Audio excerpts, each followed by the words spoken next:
This is Matthew Cratter from Bitcoin University, and today I wanted to answer the question, do Bitcoiners have to eat steak?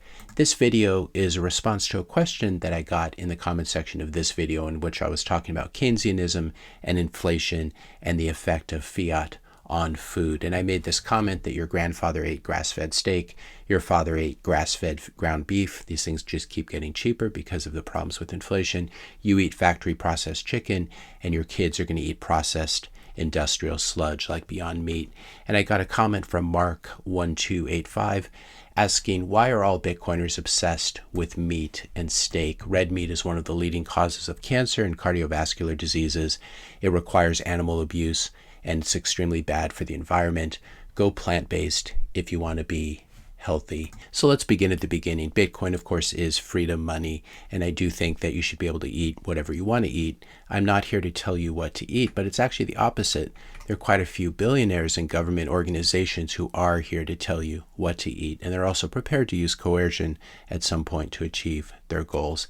And the funny thing is all these rich bullies, all these NGOs, all these governmental agencies seem to be pro-vegan or what is now being called plant-based diets. This is sort of a branding upgrade because vegan sounds all school-marmish and stuff, whereas plant-based diet sounds really cool.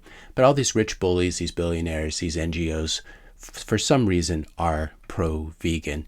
And that should really make you stop and think, because as a Bitcoiner, if you don't trust the World Economic Forum, if you don't trust Bill Gates, when it comes to Bitcoin, sound money, and human freedom, should you really accept their views on nutrition uncritically? And that's the key word there, uncritically. You're welcome to accept them after you've done some research.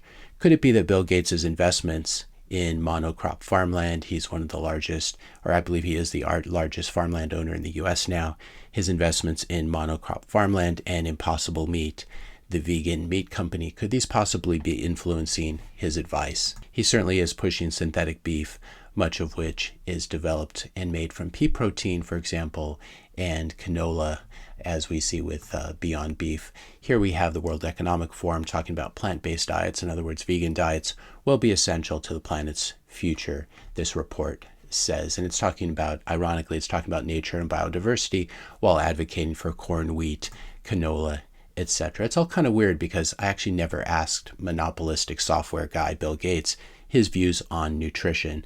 He's a tech guy. I could care less what he thinks about nutrition. And if you don't care what I think about nutrition, you're welcome to click away from this as well. But I actually couldn't care less about his views on health, especially because he looks like this. It's one thing if Jeff Bezos wants to talk about it or someone like that. But if you look like this, you probably shouldn't be giving health or nutritional advice. If you're enjoying this video so far, I just ask you to hit that subscribe button, hit the like button, and leave a question or comment. So as I believe it was Socrates or Plato that said the unexamined life is not worth living, let's ask some tough questions about veganism and address this to vegans. So if you're a vegan who cares about the environment, what is the environmental impact of 96 million acres of monocrop, a monocrop like corn, in the US? Now apply the same to those huge fields of wheat, canola, etc. Is this actually an improvement over buffalo and bison grazing on the prairie? Also, how many little sentient creatures get ground up by tractors or poisoned by pesticides on these large industrial farms? And if so, does this make your vegan diet any less cruelty-free when you think of all those squirrels and bunnies, etc., being ground up every time they plow the ground or do something like that? Also, were you aware of what drinking almond milk, for example, does? It's drinking almond milk instead of cow's milk does to bee colonies. It turns out that exploiting almond trees for so much milk is bad for the bees. More questions for vegans.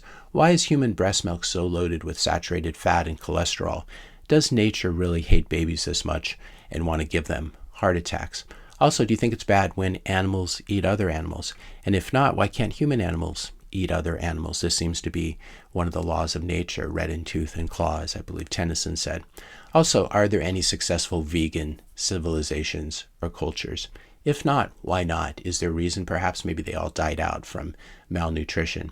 Why do traditional cultures rank meat so highly?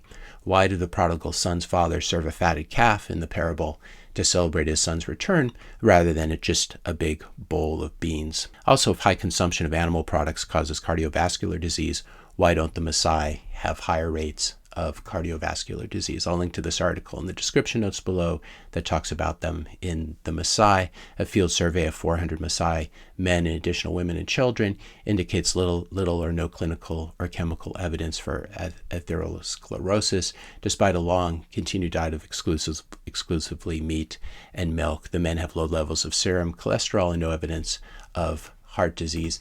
There are a couple other more updated articles that people who are still getting their science and nutrition from the 1970s and 80s might want to look into how the science has changed. Here's a meta-analysis evaluating the association of saturated fat with cardiovascular disease, and it finds no significant evidence for concluding that dietary saturated fat is associated with an increased risk of CHD or cardiovascular disease. A similar article that talks about eggs and cholesterol, which I'll link to in the description notes below. So if you're still taking nutritional advice from that famous Times or Newsweek magazine cover, which told you couldn't eat bacon and eggs, it might be time to have another look at the science. Also, were you aware that the U.S. sugar industry funded research to try to tie the consumption of saturated fat to heart disease? Here, I'll link to this article in the description notes below. This was really, I believe, first proposed by Gary Taubes in this New York Times article, What If It's All Been a Big Fat Lie? He also, I remember him writing a book about this that was quite good. So I'll link to, you can find a PDF of this article online if you want to. And this article is about exposing the fraudulent research and advice from Ansel Keys. This advice that saturated fat clogs arteries and causes heart attacks. And I think this is the direction that the science is heading. So do Bitcoiners have to eat steak? Of course not. But I think that the most well-informed ones who can afford it, who like the taste of it, will continue to take advantage of this incredible, nutritionally dense form of food. It's even better than kale for you, believe that or not. And it's certainly more bioavailable, along with other animal products like dairy and eggs. You do realize that your own body is made of meat as well. There's a lot of meat there. Under the regime of central banking, quality meat has become mostly for the rich or for those who raise their own animals, unfortunately. But as I said at the beginning of this video, before central banks, everyone ate quality meat like your great-grandfather. If eating animal products doesn't make you healthier, feel free to listen to your body and change things up, as long as you don't go into veganism and begin to look like this from your vegan diet. Here's a woman who literally starved to death recently, and she was a vegan influencer who was living mostly on fruit, and you can see what she looked like. A lot of vegans, unfortunately, look the same way and are losing hair and are prematurely aging. Now, should you believe everything that I've said in this video? Definitely not. You should verify, don't trust. That's the true Bitcoiner ethos. But also, please don't trust Bill Gates and the World Economic Forum either. Do your own research. And also feel free to leave a comment below to tell me what I got wrong or what I got right in this video. Now let's bring this all back to Bitcoin. Bitcoin is freedom money. It's unstoppable, censorship-resistant money that allows you to live your life as you see fit, as a self-sovereign human being who gets to make his or her own choices rather than outsourcing those choices to so-called experts or government officials. Bitcoin is money for people from all backgrounds and beliefs. Bitcoin is money for people from all races and cultures and diets, etc. Bitcoin is freedom money that also ensures that you can transact with people who grow or make the food that you want to eat. Remember, it's not the Bitcoiners who are going to force you to eat certain foods or avoid certain foods. It's the politicians and the central bankers who want to control you through social credit scores linked to CBDCs. This is obviously already happening in China, as Wall Street Silver reports here in Chinese supermarkets. Facial recognition or QR code scan linked to your CBDC account, your central bank digital currency, your government money account, is now mandatory for paying your goods. Many places don't accept cash anymore, and so they can really control what you consume, and maybe you have limits on the amount of certain foods you consume every month. Unfortunately, I believe this is coming to the US as well at some point, unless we fight really hard against it. If you do eat meat, please try to support small family ranchers who treat their animals and the land much better than factory farming does. Even better, support small family ranchers that accept Bitcoin, like Jason Rich, and I'll link to his Twitter in the description notes below.